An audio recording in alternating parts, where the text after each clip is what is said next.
elements of my life that I hadn't completely surrendered to God. Obviously, like using a metaphor there, C.S. Lewis uses on how God is like someone that comes into your house. Therefore, not only to fix a few things into that house, but he comes to break walls and to break everything, to build a mansion that he's gonna come and live in, which is exciting. So you find out that once you become a Christian, you don't know that yet. So there are a couple of things that you still try to hold on. I actually believe that. You're recording. Yes, okay. I actually believe that that's a daily surrender. Like, you know, there are times where you feel like I surrender some stuff, you know, it must be kind of over now. But that's such a lie. I believe so this year personally for me, I believe God has just been trying to like pick at things that I've planted, or other people have planted in my foundation, and it's just been showing me bit by bit that this is why you're acting like this, and I need to deal with this. So surrender is the daily thing. Yeah, so it's a daily thing, but I could pinpoint a moment when I actually said, you know what, I want to give it up to you. We can get on.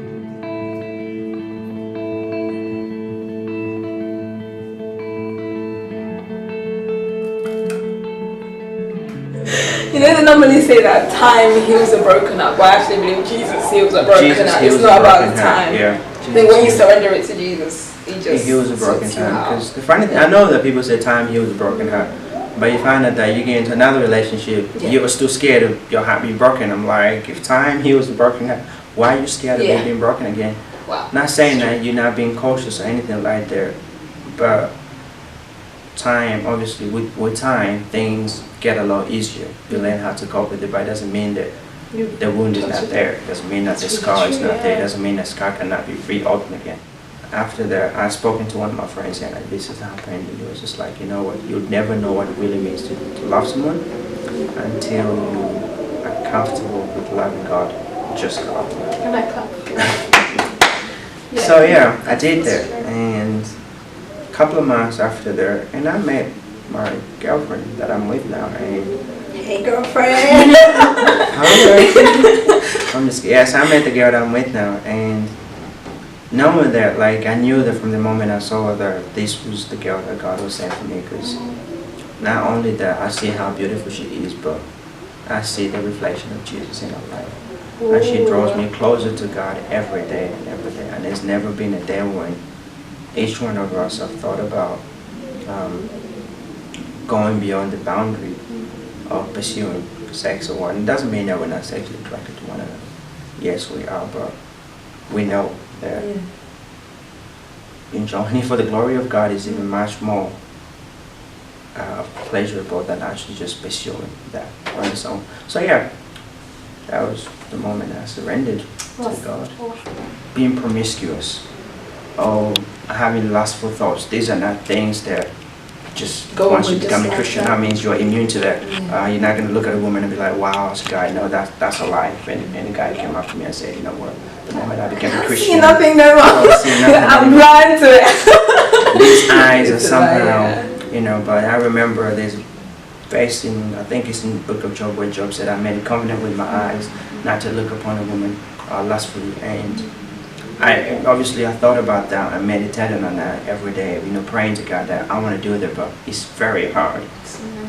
So you had to put some practical elements of stuff. For example, for me, mainly was music, the movies and stuff like that. So these are things that psychologically trigger certain things in our mind and make us think a certain way. So if you are aware of certain things, you can just block the thought just like that from the moment the thought is about to get into your head. So what challenges have you faced on this journey? Because a lot of people come into Christians and just think, you know, rosy lifestyle, you know, everything's gonna be good. Like the day you do give your life to Christ, you are noted in hell, basically. And I believe that the enemy would try so many things to knock you out of the way. So what challenges have you faced and how did you deal with those challenges? Being a Christian is not believing in some absurd person or some mystical being or some somehow supernatural unknown someone. Being a Christian is believing in the person of Jesus Christ, believing in his death and his resurrection. And through that, you have become a Christian. And God continues working in your life, continues to pursue you, and continues to to have an interest in your life till the day you see him face to face, as the Bible tells us. So that kind of relationship, I use the word pursue because that kind of relationship is based on the nature of how you know someone. Just the same way I say, I know Adi because Adi is like this, Adi is like that, Adi is like that. It's the same way. And when you become a Christian, you kind of develop that relationship. You know that God is loving because He's loving. You know that God is kind because you've seen His kindness. You know that God is this because you've seen. And that kind of relationship requires you to spend time with God. And for me, that was the first kind of challenge that I faced, because obviously, you know, that you become a Christian, God is all powerful and He's sovereign, and it's just so big that you can never comprehend how vast and how big God is. So you kind of think He knows everything. Obviously God does, but there's just that you have to get to know Him, because He knows everything there is about you, but you have to get to know Him. And in that kind of relationship, somehow you're gonna, I use the word pursue again, you're gonna pursue God and saying, I want to get to know you, I want to spend time with you. And for me, that was my biggest challenge, because that's kind of just about you and everything. So that's the challenge that I face, is just getting to know God for who He is and having that personal relationship with Him. Having that time of prayer, not just on Sunday mornings, but constantly communicating with God every day, because God speaks every day. Every day, but you just choose to listen. But I think as new Christians, when you become a Christian, you somehow kind of treat God like a radio. You tune in when it suits you. Because you know He's already there, so when you tune in, you're going to listen to something good, so you tune in when it suits you. But you find that it's not like that. You're going to be tuned in all the time. Because obviously, like the quote you said, you've given your life to Christ, and the devil's not happy. And he's going to try everything to come at you. And he's going to throw everything that he has to come at you. But if you're not really tuned into God all the time, you could easily sweat it off. And those are Christians we hear that somebody gave their life to Christ a couple of months, and then next thing you see them falling back into their old life and whatnot. It's just that you just need to understand, once you've given your life to Christ, you've given your life to Christ. You know, those that are in Christ are really in Christ. And yeah, so for me, it was just understanding that, and knowing that my whole life had gone. Now, when your life has come, I am a new person in Christ. But obviously the temptations of wanting to go clubbing and wanting to do this and do that were still there. But then at the same time, I had to choose temporary pleasure for permanent pleasure. I had to choose things that were temporary. I could have that for 45 minutes. Or I could have that for eternity. I could have that for the rest of my life. And when you weigh the pros and cons, you find that actually eternity is way much better. And Jesus doesn't just offer us life to the full, He offers it to the fullness. Abundantly, you have it to the fullness, and if the fullness is not enough, He offers you eternity. So it's just like this. I had to choose between the two. So I would say that the challenge is just knowing that, okay, you've given your life to Christ. Now you have to walk that way. You have to leave your hopeless, but it doesn't mean that you're immune to that. It's still gonna come at you, but you are in control. Sin no longer holds a grip on you. You can say no to that. So when it comes to like spending time with God and reading your word, I believe that's something that a lot of Christians actually do really struggle with. Even me personally, and there are times where I actually have to just discipline myself, like I don't need to cut everything out and just focus on God. So did you have self-discipline yourself to make sure that you read your words and you spent time? It's like watching a series, a movie series, for example. When you start from Genesis all the way through the Bible, it's like when you're watching a series, you want to know what happens next. Of course. So you're not gonna skip stuff. You want to follow the story through, and through the story, you're falling in love with a certain someone. You've chosen your corporate character. You've chosen your corporate personality. So even something terrible happens to that person in the series, you somehow get affected. It's like, what? That shouldn't happen. That shouldn't happen. That so-and-so shouldn't have died. But you find that the same creativity and the same element, you can apply that when you read the Bible. You get to follow the story of salvation through the Bible, how God redeems us, how the whole redemption starts from the book of Genesis. Redemption hasn't started when Adam and Eve sinned. God already had a plan. But then how do you get to know that plan and everything? You read it that way. And when you're just really excited, you get to discover things because you spend your time. Because when you watch your series, which has nothing to offer to your life sometimes, you follow this story through. And when somebody comes up and asks you what the series was about, you are able to tell them everything, even exploit some of the stories. I think when so-and-so said that, they meant that. You're saying all these things, like, that's what they meant. But I can't wait to see the next part. You find out that when you watch part 2, that's exactly what they meant. Because you've in-tuned all your mind, your bodies, all these things are connected. And when you read the Bible that way, you get so much insight because you know that you can't wait to open a book again. You're so excited about it, but it's just that we don't have that same excitement as Christians. We find it daunting to read the Bible. I still need to read the book of Revelations properly. God help me. But I think some youths, if not even just youths, a lot of people, even adults, will find the Bible a little bit boring. Don't get me wrong, some bits are a bit challenging. I think even at my class, they were talking about Leviticus. It's slightly, slightly interesting, but I do believe every single verse in the Bible has an important relevance to our life. Even if it might not, there's a reason why it was written. So it's just important to pick up your Bible and just, have a little read. Not a little, but have a read.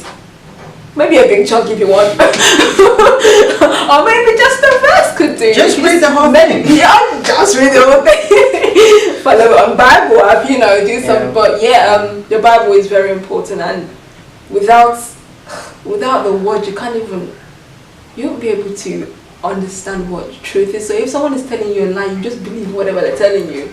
So please know the word for yourself, and you can only do that by reading the word. What are your thoughts on intimacy? I think you kind of spoke a little bit about making sure you have a relationship with the person of Jesus. But what are your thoughts on intimacy with God? Intimacy is everything to Christian life. This is the most powerful way Christians can evangelize the non-Christians. It's just to worship God, to live a life according to the will of God, not otherwise. And for me, that's what I think about it. Worship to God is just submitting our hearts to God.